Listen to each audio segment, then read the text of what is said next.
All right, so we're going to be going over infant choking, unresponsive. Once again, infant is anyone from birth to 1 year of age. We're going to be using a mask with our valve, and we're going to incorporate what's called a Life Vac. There are no certifying organizations such as American Heart, HSI, or American Red Cross that advocate for a secondary device like this. Now, so what I'm showing you is not something that is certifying. It's something that you are probably not going to find anywhere. So I'm trying to start this and basically get the ball rolling. That typical, right, on our last video, we have back blows and chest thrusts for a responsive infant, but when they go unresponsive, we just go into CPR. Lay them on the ground, we do 30 compressions. Once again, we are on a table for instructional purposes, but you would put the baby on the ground, you would do your 30 compressions, look in the airway, don't see anything. If you do, sweep it out. Put your mask on, your barrier, mouth to mouth, whatever you're doing. You attempt a breath. If it doesn't go in, attempt a breath, doesn't go in. Traditionally, we go right back to 30 compressions, look in the airway, 2 breaths. 30 compressions, look in the airway, clear it if you see something, give 2 breaths. And we maintain that till we clear the airway or until EMS gets there. I find this a problem because personally myself, and of course the crew that I was with, I never take credit as if I'm the only person there, we have saved numerous children and babies and through secondary devices. So traditional back blows and chest thrusts on an infant or a Heimlich maneuver with CPR failed on infants and children. So we as paramedics had to come in and use secondary devices, which this is a secondary device for everyday people, right? Secondary device for a paramedic would be what's called a laryngoscope blade and handle and McGill forceps. They're basically like curved tongs or pliers. We can put the laryngoscope blade, it's like an L with a little light on the end, scoop it under the tongue, get headlong on the baby here, scoop it down in, and I can see down into the throat as I lift the baby's body and head up, similar to this. And I'll do another video on those so you can know. And I reach down into the throat with the tongs and pull the object out. And then we'll initiate having a clear airway, and then we move into CPR unless the baby starts breathing. So as a paramedic firefighter with a crew who numerous times have had to resort to secondary measures because traditional efforts failed, right? Back blows, chest thrusts, or on infants, Heimlich maneuver on children and adults, I only find it necessary, prudent, and forward thinking that we need a secondary device, which is, thank God for Life Vac. Now, there are other devices out there. I've done videos on the comparison. I will only use Life Vac, and those videos we'll link to right up here. But we use Life Vac where we implement that into our choking relief care. Once again, not certified by any agencies, but these guys have over 1,000+ saves, half of them documented on video. It's definitely worth it. So our protocol will be 30 compressions, look in the airway. If I see something, clear it out, attempt 2 breaths, give a breath. If it doesn't go in, adjust, give a second breath. If it doesn't go in, we do 2 vacuums or pulls with a Life Vac. So 30, look, 2 to 2, 30, look, 2 to 2, right? Similar to CPR, 30 to 2, right? 30 compressions, 2 breaths. Here with choking, 30 compressions, look in the airway, 2 respirations, 2 quick pulls on the vac, and we just work that cycle until EMS gets here or until the airway is clear. So I'll go ahead and demonstrate that for you. Now, in all reality, administrative note here, the foam is cut specifically for an infant, and I have other sizes cut specifically for the child and adult mannequins. Problem why we can't stick this all the way in the back of the throat, right, and why when we train this, you cannot see this foam, is if I stick this into the back of the throat of this mannequin, the throat is angled and it's very sharp and it opens up in the back of the neck. So the foam just gets trapped. It's never going to come out. So this is the only way I've found to actually train this when attempting to give respiration. So we do our 30 compressions. I look, I don't see anything, right? I don't see the blue foam or the object. I attempt 2 respirations.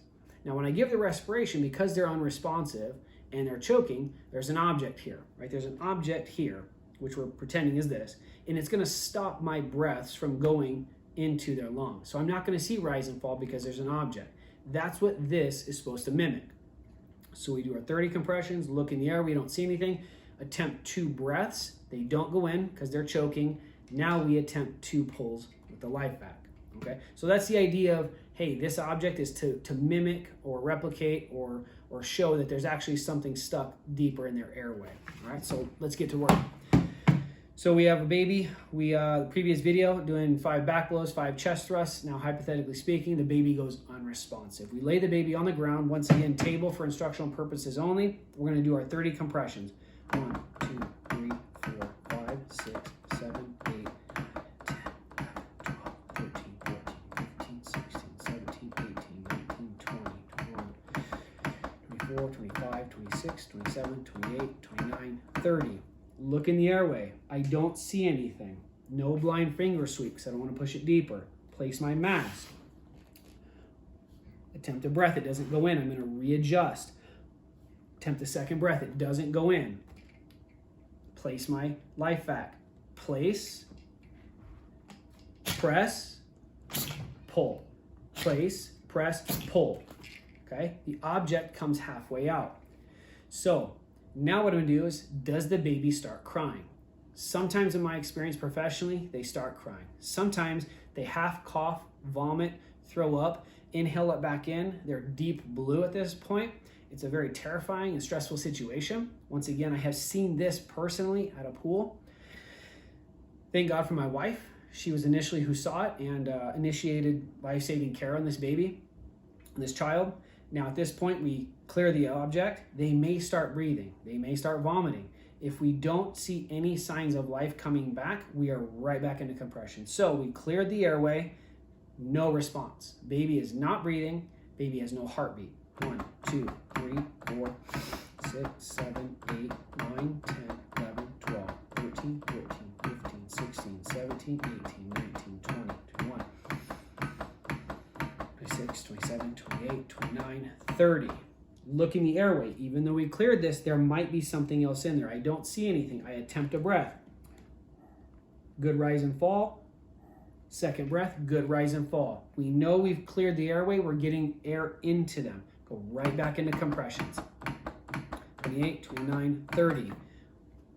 2 respirations. Now we're just running 30 compressions to 2 breaths until the baby starts to breathe again, okay? At that point, also, we're waiting for 911 for EMS to get here, and we're just gonna keep working the problem. Once again, once they start to breathe, if they do, we wanna turn the baby into a recovery, support the head into a recovery position through the diaper, support that head, bring them back to your lap, rotate them forward so that any vomit, spit, secretions can come out, and we're just gonna hold them here, okay? Needed be, if they're trying to fight to get up, you may need to hold the baby forward like this, okay? As horrible as it is, you think that, hey, you know what, right now we've totally solved the situation, everything's gonna be fine. There's going to be either a lot of water, if they're in the water, there's gonna be food, possibly more food, possibly vomit. It is so important to keep them facing forward. This could happen, it happened to me professionally, where 3 or 4 times we lost the airway again. Child stopped breathing. So, you may have a baby who's coughing and you're having forward like this, but they still may inhale, because they're trying to get deep breaths, and inhale it in, right? If they're responsive and moving, go back into right here. They stop breathing, they're responsive. 1, 2, 3, 4, 5. Baby's out. Baby is still awake, baby's still responsive, but they're not crying, they're not moving any air. 5, be out. 1, 2, 3, 4, 5. Baby starts crying again. Bring the baby forward. Have the baby sit forward. Support their head, okay? No matter what, don't quit. Keep working your 30. Look in the mouth. 2 respirations, 2 Life Vacs. Keep working that protocol until you get the airway clear. Get your training. Reach out. If you guys don't have anybody around you to train, you don't have the equipment, you're a swim school, you're any type of organization, church, homeschool, family, whatever you need, reach out to us in Treasure Valley. We can come to you to provide the education. If not, reach out to us. We can get you the equipment through the mail, give you a certification. Either way, don't quit, stay strong, take care.